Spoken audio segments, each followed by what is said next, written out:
పొంగనాల పెన్నంలో మరమరాలు వేసి చేసిన ఈ రెసిపీ చాలా రుచిగా, చాలా టేస్టీగా అయితే ఉంటుందండి. ఈ రెసిపీని చేసుకోవడానికి తక్కువ సమయంలో ఈజీగా చేసుకోవచ్చు. చాలా టేస్టీగా అయితే ఉంటాయి. ఈ రెసిపీ వచ్చేసి ఇంటిల్లిపాది అందరికీ నచ్చుతుంది. అంత టేస్టీగా అయితే ఉంటాయి. ఇంకెందుకు ఫ్రెండ్స్ ఆలస్యం, ఎలా చేయాలో ఏంటో అనేది వీడియోలోకైతే వెళ్ళిపోయి చూద్దామా మరి? ఇంకా ముందుగా ఒక మిక్సింగ్ బౌల్ అయితే తీసుకొని అందులోకి ఈ కప్పుతో 2 కప్పుల మరమరాలు అయితే తీసుకోవాలి.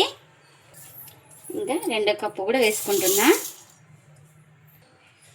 ఇంకా ఈ మరమరాల్లోకి వాటర్ అయితే వేస్తున్నాను. ఇంకా వీటిని ఒకసారి శుభ్రంగా వాష్ చేసుకుందాం. ఇంకా మరమరాల్లో మనకు మట్టి అనేది ఉంటుంది కదా, డస్ట్ అనేది. ఇంకా ఇలా ఒకసారి వాష్ చేసుకుంటే మనకు నీట్గా అయిపోతాయి.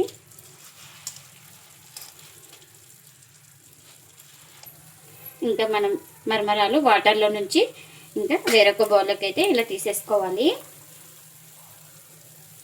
మనం ప్రెస్ చేసి వేసుకోకూడదు, ఊరినే మామూలుగా వాటర్లో నుంచి తీసుకోవాలి. ఇంకా ఇప్పుడు వీటిని పక్కన పెట్టుకుందాం. ఇంకా ముందుగా ఒక మిక్సీ జార్ అయితే తీసుకొని ఇంకా ఈ బౌల్ నిండా శనగపిండిని అయితే వేసుకోవాలి. ఇంకా ఇప్పుడు ఇందులోకి కాస్త కొత్తిమీర, కాస్త పుదీనా కూడా వాష్ చేసుకొని వేసుకోవాలి. ఇంకా ఇందులోకి పుదీనా, కొత్తిమీర 2 వేసుకోవాలి. ఇప్పుడు ఇందులోకి కాస్త సాల్ట్ని కూడా వేసుకుంటున్నా. ఇంకా కాస్త వాటర్ కూడా వేసుకోవాలి. ఇంకా ఈ వాటర్ కూడా వేసుకొని మనం స్మూత్గా గ్రైండ్ చేసుకోవాలి వీటన్నిటిని. ఇంకా ఇలా గ్రైండ్ చేసుకున్న దాన్ని ఇప్పుడు ఈ మరమరాల్లోకి వేసుకోవాలి ఈ పేస్ట్ అనేది. ఇంకా ఇప్పుడు ఇందులోకి మనం ఒక 1/2 టీ స్పూన్ దాకా కారం, ఇంకా ఒక 1/4 టీ స్పూన్ దాకా ధనియాల పొడి, ఒక 1/4 టీ స్పూన్ దాకా గరం మసాలా, 1/4 టీ స్పూన్ దాకా వేయించుకున్న జీలకర్ర పొడి కూడా వేసుకోవాలి. ఇంకా ఇందులోకి కాస్త చాట్ మసాలాను కూడా వేస్తున్నాం, ఒక 1/4 టీ స్పూన్ దాకా. ఇంకా ఇప్పుడు వీటన్నిటిని ఒకసారి స్పూన్ తోటి బాగా కలుపుకుందాం. ఈ మరమరాల్లోకి పేస్టు, మసాలాలన్నీ బాగా పట్టేలాగా బాగా కలుపుకోవాలి.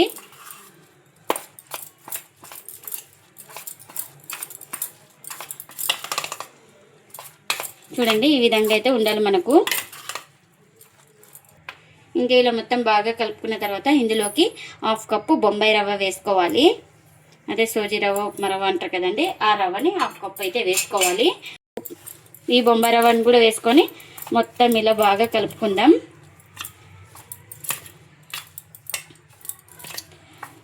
ఇంకా ఇప్పుడు ఇందులోకి మిక్సీ జార్లోకి కాస్త వాటర్ అయితే వేసుకొని ఈ వాటర్ని కూడా వేస్తున్నా.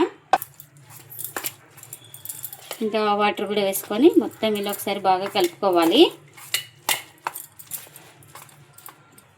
ఇంకా ఇలా మొత్తం బాగా కలుపుకొని ఇంకా ప్లేట్ అయితే పెట్టుకొని ఒక 10 నిమిషాలు పక్కన పెట్టుకుంటే మనకు మరమరాలు, రవ్వ అన్నీ నానతాయండి.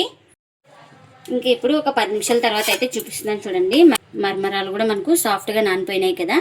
ఇప్పుడు ఇందులోకి ఒక 1/4 టీ స్పూన్ దాకా వంట సోడాని అయితే వేసుకోవాలి. ఇంకా ఈ వంట సోడా మీద కాస్త వాటర్ అయితే వేసుకుంటున్నాను.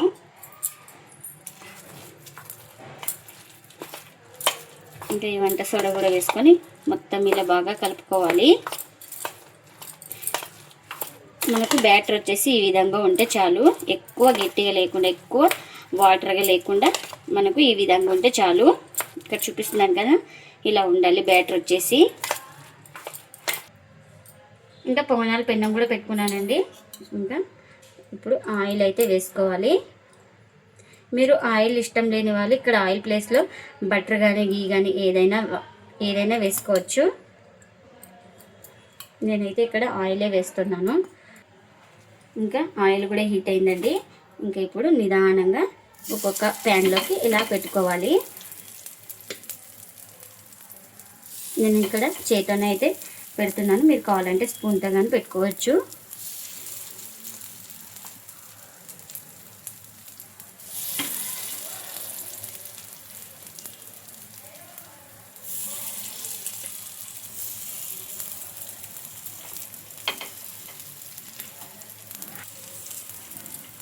ఇంకా మొత్తం ఇలా ఫిల్ చేసుకున్నాం కదా, ఇది ఒక సైడ్ కాలిన తర్వాత మరోవైపుకి అయితే టర్న్ చేసుకోవాలి.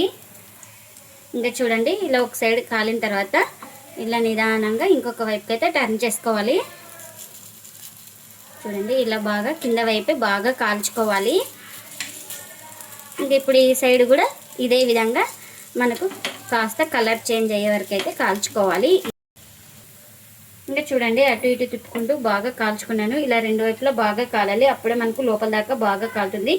ఇంకా వీటిని మంటను లో ఫ్లేమ్లోనే పెట్టుకొని కాల్చుకోవాలి, అప్పుడే మనకు లోపల దాకా బాగా కాలుతాయి. ఇంకా ఇప్పుడు అన్ని ప్లేట్లకి అయితే తీసుకుంటున్నా.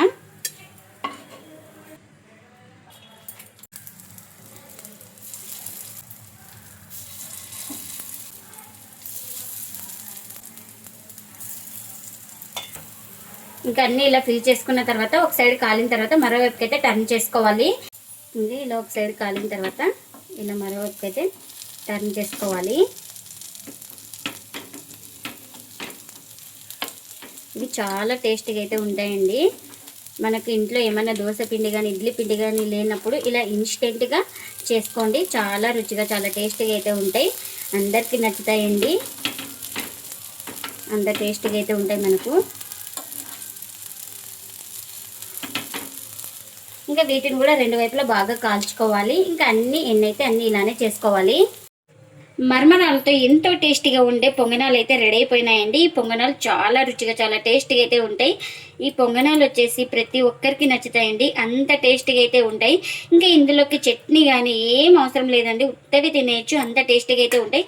మనం ఇందులో చాట్ మసాలాలన్నీ వేసుకున్నాం కాబట్టి ఇంకా ఉట్టిగానే తినేయచ్చండి, అంత టేస్టీగా అయితే ఉంటాయి. ఇంకా వీటిని ఈవినింగ్ స్నాక్ గాను మార్నింగ్ బ్రేక్ఫాస్ట్ గాను ఎలా అయినా చేసుకోవచ్చండి.